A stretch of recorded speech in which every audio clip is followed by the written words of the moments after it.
안녕하십니까. 젊은 시간입니다. 저는 올해 초에 자영업을 운영하시는 구독자분의 요청으로 국회에 갔습니다. 30, 40대 여성분이지만 큰 결심을 하고 삭발까지 하셨습니다. 얼마나 힘들면 가게를 놔두고 국회까지 찾아갔을까요?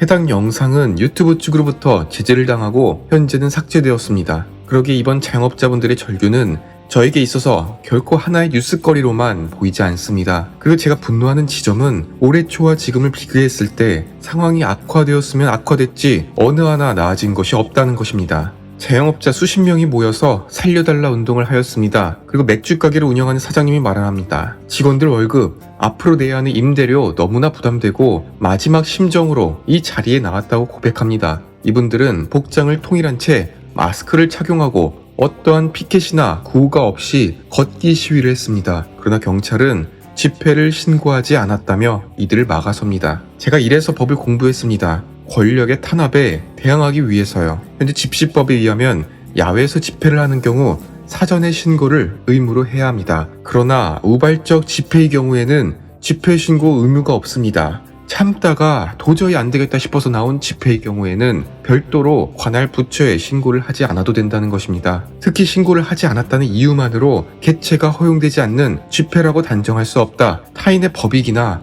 공공의 안녕에 직접적인 위험이 있는 경우에만 해산을 명할 수 있다는 대법원 판결이 있습니다. 그러나 경찰은 판결을 무시한 채 그저 집회는 신고를 해야 한다. 이 단순한 규정 하나만으로 이들을 막아선 것입니다. 이분들은 이렇게 말합니다. 살고 싶습니다. 더 이상 물러날 곳이 없습니다. 정부에서 요구한 방역 수칙 다 지켰다. 시간 제한 풀어달라고요. 반면에 이분들의 사정은 들어주고 싶지 않습니다. 영화계 10개 단체들이 도저히 못 버티겠다며 정부의 국고 지원을 호소합니다. 영화관을 운영하는 회사들과 더불어 영화 배우들이 집단으로 정부에 항의를 합니다. 그런데요, 그동안 한국 영화계가 어땠습니까? 아니죠. 영화뿐만 아니라 연극, 가요계 등 대중문화 전체가 좌편향이 강한 기울어진 운동장이었습니다. 각자 분야에서 온갖 선전을 하면서 국민들의 생각을 조금씩 왼쪽으로 옮겨갔습니다. 대표적으로 개그맨들이 그 역할을 해왔습니다. 김재동, 유재석 넘쳐나고요. 개그 콘서트는 정치 개그 하다가 망해버렸죠.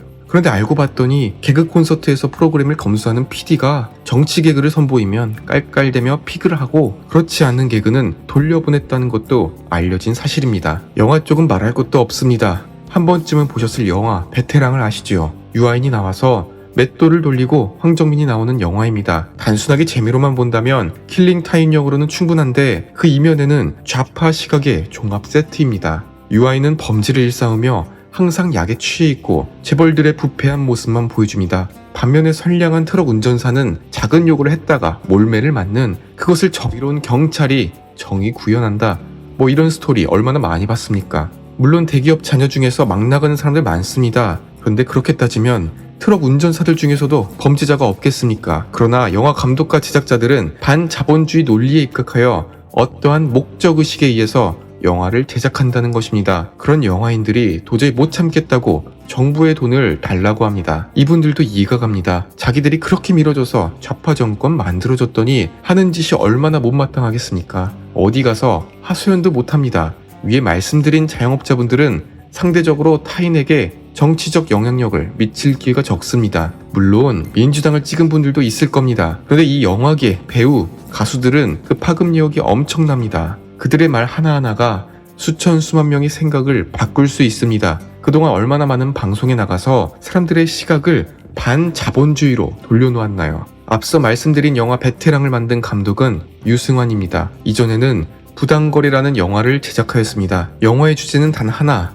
검찰과 경찰은 썩어 있고 정의롭지 못하다. 대한민국 사회가 부정과 부패로 얼룩진 곳이라는 인식을 관람객에게 심어줍니다. 그것도 은밀하게요. 이것을 전문 용어로 넛지라고 합니다. 그래 남성분들은 변기에 소변을 볼 때 주변에 가끔씩 흘리곤 합니다. 아무리 말로 조준을 잘하세요 라고 써놔도 해결되지 않던 문제를 한 청소부가 파리 그림을 그리자 모든 문제가 해결되었습니다. 사람들은 자기도 모르게 그 파리를 향해서 소변을 보게 되었고 주변에 튀지 않았던 것입니다. 넛지의 요지는 이것입니다. 대놓고 말하는 것보다 은밀하게 말하는 것이 보다 효과적이다. 그런 점에서 이러한 영화계 넛지는 아주 치밀하게 사람들의 생각을 바꿔놓았습니다.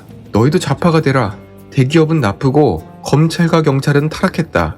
이렇게 직접적으로 말하는 것보다 영화를 통해서 2시간 동안 그 생각을 각인시킨다면 우리의 행동까지도 결정하게 됩니다. 이런 좌파 연예인들과 영화인들이 이번 정권에 들어서 도저히 못 버티겠다며 SOS 구조 요청을 하였습니다.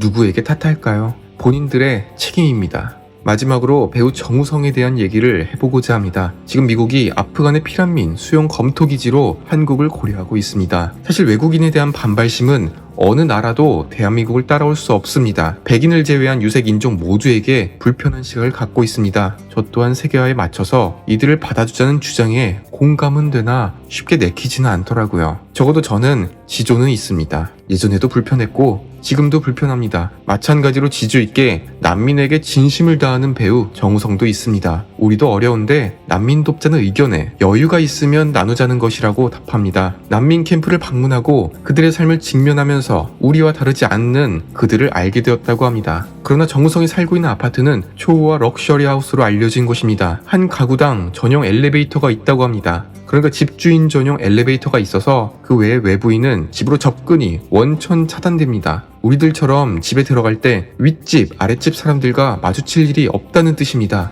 여기서 끝이 아닙니다. 정우성은 동부건설의 브랜드인 센트레빌 광고를 하고 있습니다. 그 광고에서 남다른 생각으로 프리미엄 아파트를 만든다는 슬로건을 외칩니다. 그러니까 가끔씩 난민들을 만나서는 우리와 닮은 그들을 차별하지 말아야 한다고 주장하고서는 자신의 집은 전세 33억 복층형 삼성동 아파트에서 살고 있습니다. 그리고 광고에서는 남다른 생각의 프리미엄 아파트를 만들자고 말하고요. 어쩜 좌파 연예인들의 생각은 똑같을까요? 허세는 많고 뻔뻔합니다. 모든 출입구가 CCTV에 의해서 통제되는 곳입니다. 저도 이런 곳에서 산다면 대한민국에 누가 오든지 걱정이 없을 것입니다. 저의 가난을 정우성이 훔쳐갔습니다. 사실 아프간 난민에 대해서 너무 이기적인 생각으로 보지는 말아야 합니다. 솔직히 우리 한국도 1950년만 하더라도 구제의 대상이었습니다. 미국이 바라볼 때 한국은 골칫덩어리였습니다. 우리가 여러 선진국에게 지원을 받아서 클 수 있었던 것은 부정할 수 없습니다. 그런데 화장실 갈 때와 나올 때 마음이 다르다고 우리가 먹고 살만해졌다고 다른 나라에 대한 지원을 눈 감는 것은 비판받을 수 있습니다. 그럼에도 저는 도저히 내키지 않습니다. 지금 우리나라 국민들도 돈이 없어서 굶는 사람들이 많습니다.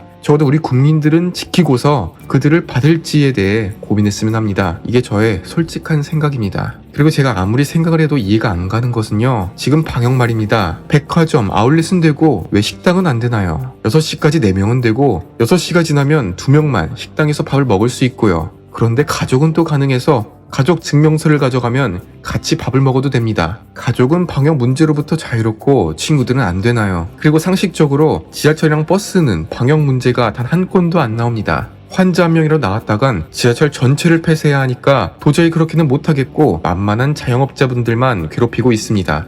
이번 영상에서 여러 주제를 말씀드렸는데 한 문장으로 요약하자면 답답해서 못 살겠습니다. 지금까지 시청해주셔서 감사드립니다. 구독과 좋아요 부탁드립니다. 감사합니다.